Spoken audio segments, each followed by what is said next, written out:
Beautiful love. Recording Pride in Europe since 1992. This is my very first Pride incident, Austell Cornwall, 27th of May 2023. What a lovely place it is too. Touch the rain.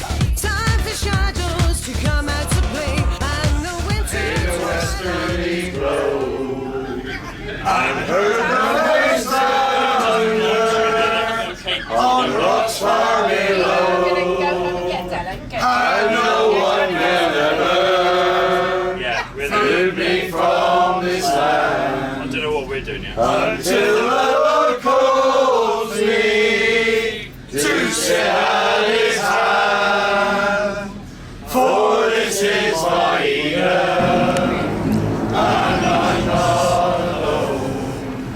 For this is my Cornwall, and this is my Hello, what's your business all about? I'm Alice Walker, and I'm the owner and one of the directors of Studio 4 Dance and Unit 4. Yeah. Unit 4 is a new community event space that's funded by European funding and CLLD. It's a really exciting new space for St Austell Town. What's Studio Dance? So we're a dance organisation that creates accessible but high quality dance opportunities for young people in Cornwall. What sort of dance? All styles of dance. Yeah. Yeah. How long have you been up and running? So Studio 4 Dance has been running for about 13 years. We were four FS youth dance before, but we've only been in the town for a year. So Yes. we Sorry, go on. You benefit? Is it? Yeah, so these units Yes. behind us weren't used for over 10 years. Right, okay. We've changed them into a creative space. Okay. And you get many people coming in? Yeah, so we have 105 dancers, Yes. and the community event space bringing about 100 people in weekly because we do things in the week. Yeah. So yeah. Do you have any links to the Eden Project at times as well? We've done some performances at the Eden Project, but Yeah. we're just trying to open networks at the minute. So Okay. Well, have a great day. It's Thank Pride you. in Yeah, St. we're Austell. really excited. So we've got the after party later at Okay. Unit 4. It's all free. Okay, thank you very much Thank for your Have a you. great day. Cheers, thanks a lot, bye. What's your name? Ethan, Ethan, how tall are you? 7'2". 72, that's enormous. Yeah. How do you manage? Barely. Yeah, barely. Yeah. So you're trying to cover every Friday in Cornwall this year? Yeah. So this is your first year? No. I think this is my third year. Yeah, okay. What's it like for you living in Cornwall? Apart from the rain, quite good. Apart from what, sorry? The rain. The rain? The rain. Oh yeah, okay. Yeah. Yeah. It's good. And you're from Truro? Huh? Where are you from? Truro. Truro. And what's it like in Truro? You're going to say it's great? A bit smaller. Yeah. Not as big as the other places. Quite good. Yeah. Well, enjoy your season. It looks like it's going to be a hot summer anyway. Huh? Looks like, sorry, you can't hear because of the sound. No. It looks like it's going to be a hot summer and a great Yeah, season. yeah. It's like being in the Mediterranean in Cornwall this year so far. Yeah. And it's the end of May, so it's June, July and August might be very hot. Apparently it's supposed to be quite warm on Thursday as well. Yeah, sure. Yeah. So enjoy the festival anyway. Yeah. Thanks, Nathan. Hello, what's your name? Hello, I'm Lucy from NHS Cornwall LGBTQIA. And what's this stall all about? Well, we're here today at Pride in St Austell. We're really excited. We're coming along to 5 Prides that are happening this summer, and I'm here with my colleague Ben. We're talking to Hello, Ben. You're right. Hi. Cool. We're talking to local people and people attending Pride about what they think we should do to improve health and care services. Yeah. And we're also wanting to find out what people think we should bring if we brought a pop-up health hub Yes. to Pride. So we're planning in August to come along to Truro and bring along different things, and so far people have told us about they want to find out more about mental health support, all sorts of wonderful things like that. And what's it like in the Isles of Scilly? What's the attitude to sexuality in the, mixed sexuality in the Isles of Scilly? I don't know specifically, but we've recently been over to the Isles of Scilly. We were really welcomed ourselves and really sort of embraced with open arms when we were talking to people. Yeah. It is a lovely place. It's difficult to get there, but well worth it when you do. How did you get there? Mixed. We flew and then we came back on a boat. Yeah. And what is he actually promoting? We're here promoting NHS services, so what to do if you need to access health and care services, especially Right. over the busy weekend. We're going to be really, really hot today, so we're giving out sun cream and lots of advice as well. But we're also getting feedback from people from the different audiences that are coming to today's event. Okay, nice. What's your website? We've got, basically, if you just Google NHS Cornwall and Isles of Scilly, you'll find us. Okay, have a great day. It's going to be a hot day in St Austell. Thank you. Take care. You know nothing about nothing. What's your name? Annie. Annie, have you got your gun? Not with me today. So what's this, your stall all about? We're Transparent Presence CIC. Yeah. We're transgender. Come this way. Sorry, because that's Can we do that again? Okay, no, carry on. We're a transgender and non-binary organisation, not for profit. Yeah. We run social support groups for adults once a month Yeah. at AJ's in Klein Bay. We run a youth project. We were lucky enough to get some funding from the National Lottery. Yeah. So the children come along, do all kinds of different activities, such as, I don't know, songwriting, axe throwing, rock pooling, you name it, we'll try and build it in for them. And whilst they're doing that with trained volunteers, we will then sit with parents and let them talk about their issues, what's arisen for them, and kind of create a peer support group. So sorry to put in a minute, the transgender views have really picked up during the last few years. Why do you think the reason is for that? Sadly, the mainstream press in Britain is second only to Russia in terms of its transphobic reporting. So it's even more important. Well, the press is well, I mean, the press and media and the press was designed purely for sensationalism. It doesn't care a damn about people in general. No. The average transgender or non-binary person just wants to live their life and their truth and just get on with life and be themselves. Same with everybody, really. Yeah, they just want to be who they want to be without being dictated to by the press, the media, the news, and other people. Yeah. As long as you're not doing any harm to anybody else, there shouldn't be any problem at all with anything. During the last few weeks, there's more sensationalism going on towards people's lives than ever before, and so it's hypocritical in the way people are being treated. One minute they're saying that everything's becoming more open, and then on the back issue, everything's becoming more sensationalist and more lives are being ruined on a daily basis. And I've been recording Pride events since 1992, and I've met people from every walk of life. I've been to Madrid, World Pride, Madrid, Amsterdam, Barcelona, and all I've seen is hypocrisy and double standards of behaviour from the top, dictating to other people on how they should run their lives. Which is what you're seeing in the politics at the moment. Like 67% of transgender and non-binary young people have tried to take their own life. Yeah. That's a shocking statistic. And how much does it hurt other people to just acknowledge their truth and treat them respectfully? Yeah. And that can save lives, literally save lives. So that's what we're here to try and do. We also run an inclusive choir. Which just brings people more walks of life together, just have some fun making music. We take all the pronouns and make them non-gendered, so anyone can be singing to anybody that's meaningful to them. You sing whatever part suits your voice, not how you look. So I try to avoid the typical kind of alto, soprano, bass terms, and it's just top, middle, bottoms. Because we have lots of fun. There's a lot of issues going off in sports at the moment as well, isn't there? And when you think that a lot of transgendered women, for example, have got testosterone levels that are within the same range as cisgendered women. So again, it's a non-story, but the press likes to sensationalise it.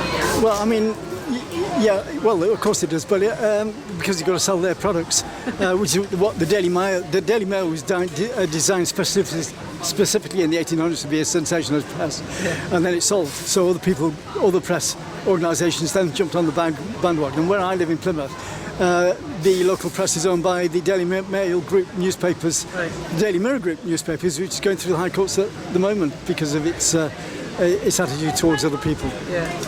But where are you based anyway? So we're based in St Austell. We're local, we live in St Austell. Do you have a lot of people coming through your doors then? So when we first started, it was me, my transgender husband and a friend sat in a local bar. Now we have up to about 30 people turning up at any one time. We've got a growing youth group and the choir's growing. We've got about 20 members. Hopefully there'll be about 12 of them singing later. And how often are your meetings? So the choir's once a week, the youth group and the adult support group once a month. And what's your website? www.transparentpresence.co.uk. Always get people out on that. You have to say again, sorry. So, www.transparentpresence.co.uk. Okay, it's going to be a hot day in St Austell, so have a great one. Thank you. Thank you. Hello, what's this all about? Penguin Soup? Yeah, so Penguin Soup is a Cornwall Pride project that focuses on mental health and well-being. So what we do is at all of our events, we set up a double stall space. We have signposting to different mental wellbeing groups across Cornwall here. And then we have a sensory friendly area around the back, which is kind of darker, have like cushions, blankets, fairy lights, and is kind of a chill zone. Yeah. I'm sorry, I missed some of that because of the background noise. Can you just go through it again? So what's so it's about relaxation, is it? Pretty much, yeah. What we do is we have dedicated volunteers who are mental health and wellbeing trained. Okay. Yes. And they're rotated on to the stall at each event. And what we have is a signposting area at the front, so that's like the front-facing bit, and then like a relaxation and sensory-friendly area at the back, like with fairy lights and stuff. Yeah, and what's your clientele? Tends to be quite mixed. Yeah. We attract quite a lot of the neurodivergent community because it's an area where they can access ear defenders and kind of a zone that's not so sensory overwhelming. Yes. So how long have you been up and running? Oh my gosh. So the signposting area was created by a colleague of mine. That was last year that was kind of launched, that viewed. And then that integrated into all of the events. Yes. Then I took over in August of last year. And that's when Penguin Soup as a brand was kind of created, and here we are. So where did the name Penguin Soup come from? Okay. And why? So it was a lot of brainstorming went into the idea of the name, because we wanted to give the wellbeing space a name that didn't scream mental health and put people off. With a bit of humour. Exactly, yeah. So the penguin idea came from, we wanted something as like almost a mascot or like a logo that was a really friendly animal and was really loyal. And to remind you of a chocolate bar as well. Absolutely. Who doesn't love a penguin chocolate bar, right? Yeah. And then the soup idea is because soup is one of those meals that is a community meal. It's not going to be super expensive, and you can put loads of ingredients in to make it amazing. Yeah, and where are you based?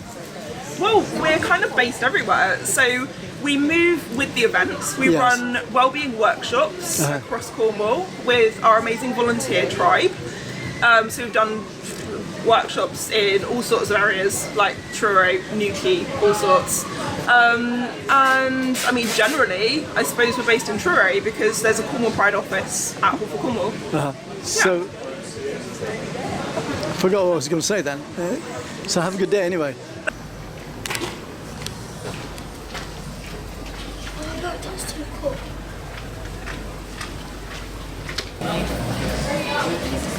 Good morning to you on a bright and beautiful morning in St Austell. What's this stall all about? This is the old curiosity shop. Our offspring decided that because they're non-binary, there was never a place that they felt represented them and didn't do things that would have helped them as they were growing up. Yes. So they decided it was a neat idea to try to start a bookshop where they could find books that represented all sorts of identities in the LGBT community. It originally started as online and just doing prides, which we started last year. We're a year old on the 1st of June. Yeah. And you're based in Plymouth? Then in October we actually got a shop, so we're based in Plymouth, but we're doing prides all over Cornwall and also Plymouth Pride in August. Yeah, nice one. So have you got a website? Yes, we've got a website which is it's on the card somewhere on the back. There's also Facebook, Instagram and Twitter, so the business is all over this. Well, they're all over this stuff. It's a little bit beyond me. I don't know how all that stuff works, but yeah, it seems to be going okay. How many Pride events have you done? We did 8 last year. This is our second one this year. Yes. We're in Saltash next week. We've got Hu+Man, Redruth, Plymouth, and Truro to go. Yeah. So you must be very understanding parents if you've got a non-binary child. Yeah. Well, are you from Plymouth originally? Say again. Are you from Plymouth originally?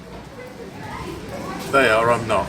Okay. I'm ex-Navy, so I'm ex-Air Force. So I sort of came down to Plymouth to join ships and then just stayed, never went Yeah. Because it was a much slower. I'm originally a Londoner, but Plymouth's a much slower pace. You're not kidding. I couldn't see why people were Almost running around comatose like in a lot of idiots areas anymore. still.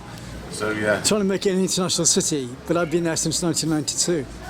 And I've heard, well, I don't want to go on the negative sides because it's a sunny day, but I've heard lots of promises from the past about Plymouth and for Plymouth. And they say they want to make it an international city, and it's got so much history. Outside the war history, it's adventure history, because I'm ex-mountain rescue. And it's all about discovering and travelling. It's a good staging post for doing things like visiting Dartmoor or going into Cornwall. Yeah, moving out from.